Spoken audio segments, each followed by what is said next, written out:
প্রিয় দর্শক, Hatil presence TVs ইনসাইটে আপনাদেরকে স্বাগত জানাচ্ছি। আমি জসীমউদ্দিন।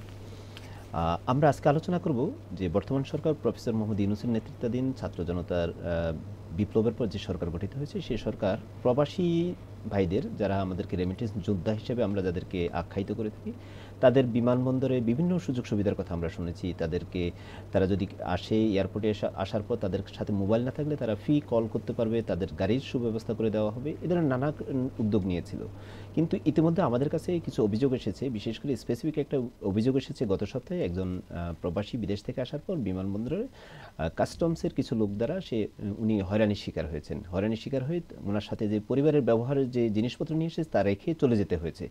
তো এই বিষয়টা ধরে আমাদের অনুসন্ধান করতে গিয়ে আমাদের সহকর্মী একটি রিপোর্ট করেছেন। সেখানে উঠে এসেছে শুধু প্রবাসী নয়, ব্যবসা বাণিজ্যের ক্ষেত্রেও ব্যবসায়ীদের বিভিন্ন হয়রানির কথা। তো এ বিষয়ে বিস্তারিত আলোচনা করার জন্য আজকে আমরা স্টুডিওতে আমাদের সহকর্মী রিয়াদ হোসেনকে স্বাগত জানাচ্ছি।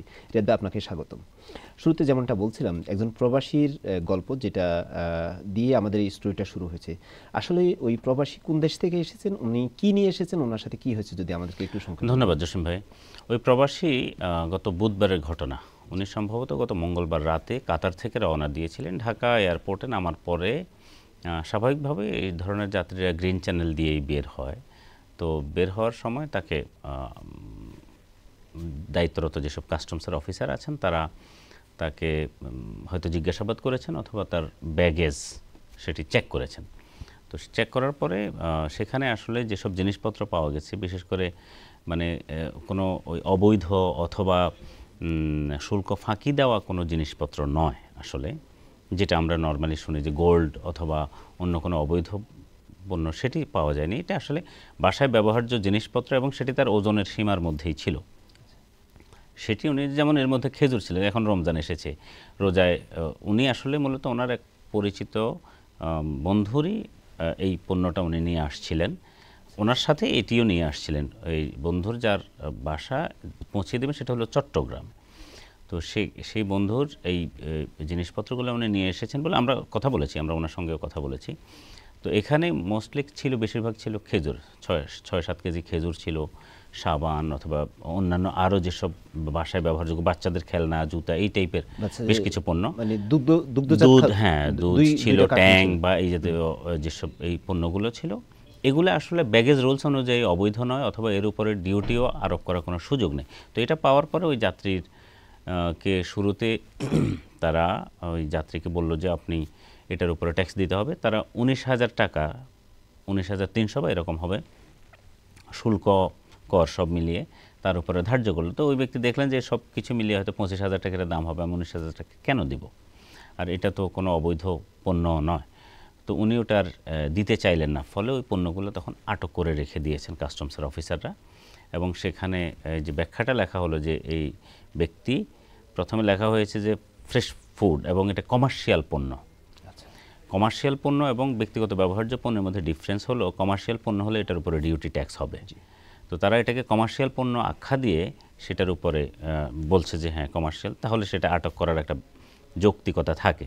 সেই যুক্তি তারা তাদের ব্যাখ্যায় দেখিয়েছেন। কিন্তু আমরা এক্সপার্টদের সঙ্গে কথা বলেছি, ইভেন কাস্টমস হাউসের সিনিয়র অফিসিয়াল যারা, তারা নাম প্রকাশ করতে চাননি, তাদের সঙ্গেও কথা বলে তারা বললেন যে আসলে এটি দেখে মনে হচ্ছে না এটি কোনো বাণিজ্যিক পণ্য, এটি আসলে বাসায় ব্যবহারের পণ্য। এবং আমরা পরে কথা বলে জেনেছি যিনি পাঠিয়েছেন, যার বাসায় যাওয়ার কথা ছিল, এইসব পক্ষের সঙ্গে আমরা কথা বলেছি। আমরা জেনেছি যে আসলে তারা ওই পণ্য কোনটা কার জন্য দিবে সেই নামও তাদের লেখা, বাচ্চাদের জন্য বা হয়তো বাসায় কার জন্য ব্যবহার করতে হবে সেইভাবে নামও লিখে দেওয়া, ওই পণ্যগুলো প্যাকেজ ছোট ছোট যে করা। তার মানে এটি আসলে পরিষ্কার যে এটি কমার্শিয়াল ব্যবহারের জন্য নয়। তো এখন বিষয়টা কিন্তু আপনি খেয়াল করবেন, এটি কিন্তু খুব বড় কোনো ঘটনা নয়। 19,000 টাকার শুল্ক বাংলাদেশে, যেখানে হাজার হাজার কোটি টাকার ফাঁকির বিষয়, সেখানে 19,000 টাকা আপনার কাছে বা আমাদের কাছে মনে হতে পারে এটা খুব বড় অ্যামাউন্ট নয়, কিন্তু এটা অন্য কারণে এটার গুরুত্ব আছে। সেই গুরুত্বটা হলো 19,000 হোক অথবা 19 টাকাই হোক অথবা কয়েক হাজার কোটি টাকাই হোক, এটি যদি আপনি আইনের দৃষ্টিতে কারো অধিকারকে খর্ব করে, এটি ডেফিনেটলি এটি গুরুত্ব পাওয়ার বিষয়। তার সঙ্গে গুরুত্ব আরও বেশি পেয়েছে যখন আমরা দেখলাম যে বর্তমান সরকার গুরুত্ব দিচ্ছি বিদেশিদের হয়রানি কমানোর জন্য, যারা বিদেশিদের মানে প্রবাসীদের যারা দেশে আসে অথবা যায়, এয়ারপোর্টে যে হয়রানি ছিল অতীতে আমরা শুনে আসছি, তো সেটি আমরা জানি যে অনেকটুকু কমেছেও ইভেন।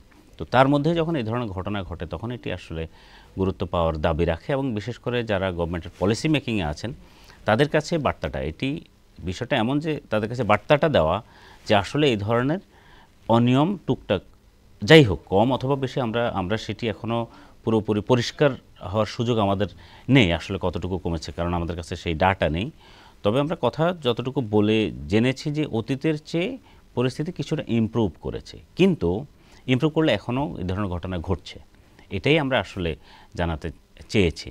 আর এর সঙ্গে আরেকটি বিষয় হচ্ছে, এটি হলো যাত্রীর বিষয়, আরেকটি হচ্ছে আপনার এই যে আমদানি রপ্তানিকারকদের একটি অভিযোগ দীর্ঘদিনেরই আছে যে তারা আমদানি রপ্তানির ক্ষেত্রে বিশেষ করে এইচএস কোড, এখন এই সমস্যাগুলো কেন হয়, আপনার এক ধরনের আরবিট্রারি পাওয়ার বলে যে আপনার অফিসারের কাছে কিছু ক্ষমতা দেওয়া আছে, তিনি চাইলে এখানে ডিউটি ধরতেও পারেন, ডিউটি নাও ধরতে পারেন, আবার ডিউটি ধরলে উনি চাইলে 2%ও ট্যাক্স ধরতে পারেন, 10%, 20%, 100%ও ধরতে পারেন। এই ধরনের একটা ক্ষমতা তাদের কাছে দেওয়ার কারণে অনেক সময় অনিয়মের সুযোগগুলো হয়। আপনি ধরেন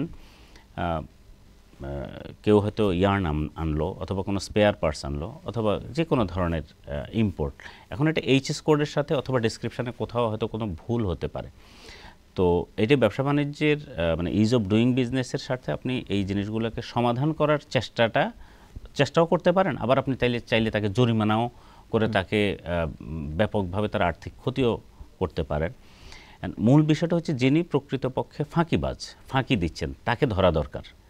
কিন্তু আমাদের সমস্যা হচ্ছে যারা ফাঁকি দিচ্ছে তারা কিন্তু যোগসাজশ করে বের হয়ে যাচ্ছে, তারা আসলে খুব একটা বিপদে পড়ে না। বিপদে পড়ে যায় হচ্ছে যারা ফাঁকি দেয় না, হয়তো ছোটোখাটো কিছু ভুল হয়েছে অথবা ভুলও হয়নি, কিন্তু আপনার ব্যাখ্যায় মনে হচ্ছে যে এটা আপনার কাছে সন্তোষজনক মনে হচ্ছে না, ফলে আপনি তার উপরে ডিউটি, ট্যাক্স, জরিমানা সবই দিয়ে দিলেন। আবার আপনি এমন হলো যে আমদানির ক্ষেত্রে ইদানিং যেটা বেশি হচ্ছে, একটা সময় রাশিয়া ইউক্রেন যুদ্ধ শুরু হওয়ার পরে বৈশ্বিক বাজারে দাম অনেক বেড়েছে পণ্যের, এখন কিন্তু অনেক পণ্যের আবার দাম বৈশ্বিক বাজারে কমেছে। যখন বেড়েছে তখন তো আপনার আস্তে আস্তে আপনি সেই ভ্যালু ধরে আপনি শুল্ক ধরেছেন বা ইম্পোর্ট ট্যাক্স ধরেছেন, কিন্তু যখন এখন পণ্যের প্রাইস কমে যাচ্ছে, এখন আর কম দামে ওনারা আর অ্যাসেসমেন্ট করতে চাচ্ছেন না কাস্টমস অফিসাররা। ওনারা কি করছেন, যেমন আমাদের স্টোরির মধ্যে একটি ঘটনার কথা উল্লেখ আছে, এমএস পাইপ, এটা ইন্ডাস্ট্রি ইউজের জন্য, এটা পার টন হচ্ছে $800 করে আনছেন ওনারা, কিন্তু তাদের এটা শুল্কায়ন করা হচ্ছে $1300, তার মানে প্রায় 63% বেশি ভ্যালু ধরে, অথচ উনি এনেছেন কম। এখন এর প্রবলেমটা কি হলো, এর প্রবলেম হচ্ছে প্রথমত ওনাকে 63% বেশি ট্যাক্স দিতে হচ্ছে, অথচ এই ট্যাক্স দেওয়ার কথা নয়। কিন্তু একদিকে হচ্ছে আমাদের টাকা ডিভ্যালু করেছে ডলারের বিপরীতে প্রায় 30%, তার মানে 30% বেশি এমনিতেই ট্যাক্স যাচ্ছে, প্লাস আপনি যদি আবার এইভাবে 62-63% যদি ওভার ভ্যালু আপনি ধরেন, তাহলে বাড়তি আরও টাকা, এই সব চাপটাই আসলে কনজিউমারের উপরে যাচ্ছে। সেকেন্ড হচ্ছে কি, আপনি যখন পরবর্তীতে ব্যাংকে এলসি খুলতে যাবেন ওই একই পণ্যের, তখন ব্যাংক আর আপনার ওই কম প্রাইসে আর এলসি খুলবে না, ব্যাংক ওই যেটা এনবিআর অ্যাসেস করেছে ওই প্রাইস ধরে এলসি খুলবে। তাহলে কি হবে, আপনার বৈধ পথে আসলে টাকা পাচারের সুযোগ হয়ে যাচ্ছে। এগুলো অনেকগুলো এক্স্যাক্টলি, এগুলো অনেকগুলো বিষয়। তো এইগুলো কিন্তু এত কঠিন বিষয় না আজকালকে, যে চীনে যে পণ্যটা আজকে আমদানি হচ্ছে এটার প্রাইস কত, এটি কেন আমাদের সেই মেকানিজম এখনও তৈরি হবে না যে এই প্রাইসটা আমরা চেক করে জেনে নেওয়ার, আমরা কেন $1300 আমরা ইয়ে করবো $800 পণ্য, বিষয়টা এরকমই। ধন্যবাদ আপনাকে। প্রিয় দর্শক, যেমনটি শুনছিলেন আমাদের সহকর্মীর কাছ থেকে, আমরা ওনার এই স্টোরিতে আমরা আরেকটা গল্প শুনেছি, যারা বিদেশ থেকে কমার্শিয়ালি এই কসমেটিক ইম্পোর্ট করে, আগে তাদের, এখন থেকে ধরেন 1.5 বছর আগে তাদের হয়তো এই পণ্য আনতে তাদের সময় লাগতো খালাস, মানে এলসি শিপমেন্ট থেকে খালাস পর্যন্ত সময় লাগতো 5 দিন, কিন্তু মাঝখানে এটা আওয়ামী লীগ সরকারের শেষের দিকে এটা প্রায় 1 মাস পর্যন্ত সময় লেগে গেছে। কিন্তু এই সরকার আসার পরও এই সময়টা দীর্ঘসূত্রিতা ছিল, অবশেষে এটা কমে এসেছে, কিন্তু এই ক্ষেত্রে তাদের খরচ বেড়ে গেছে। এই খরচ বেড়ে যাওয়া মানে মানে সরকারের রেভিনিউ পাওয়ার খরচ বেড়ে যাওয়া না, এই সরকার এই খরচ বেড়ে যাওয়া হলো মাঝখানে মধ্যস্বত্বভোগীদের কাছে কিছু উপরি পাওনা তাদেরকে কিছু ঘুষ দিতে হয় সরাসরি যদি বলতে হয়। তো এইভাবে আমাদের ব্যবসায়ীদেরকে যে এইচএস কোডের, যেটা আমার সহকর্মী বললেন যে কিছু এইচএস কোডে এরকম আছে কিছু পণ্য যে পণ্যটা সে র মেটেরিয়ালস হিসেবে বা স্পেয়ার পার্টস হিসেবে আনছে, এটা আবার কমার্শিয়ালও কেউ আনে।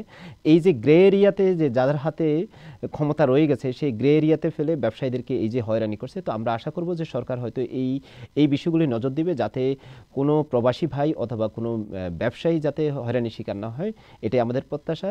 আজকে এই পর্যন্ত ছিল হাতিল প্রেজেন্স টিভিএস ইনসাইট। আমাদের এই অনুষ্ঠান যদি আপনাদের ভালো লাগে লাইক করবেন, কমেন্ট করবেন, টিভিএস এর সাথে থাকবেন। ধন্যবাদ আপনাদের সবাইকে।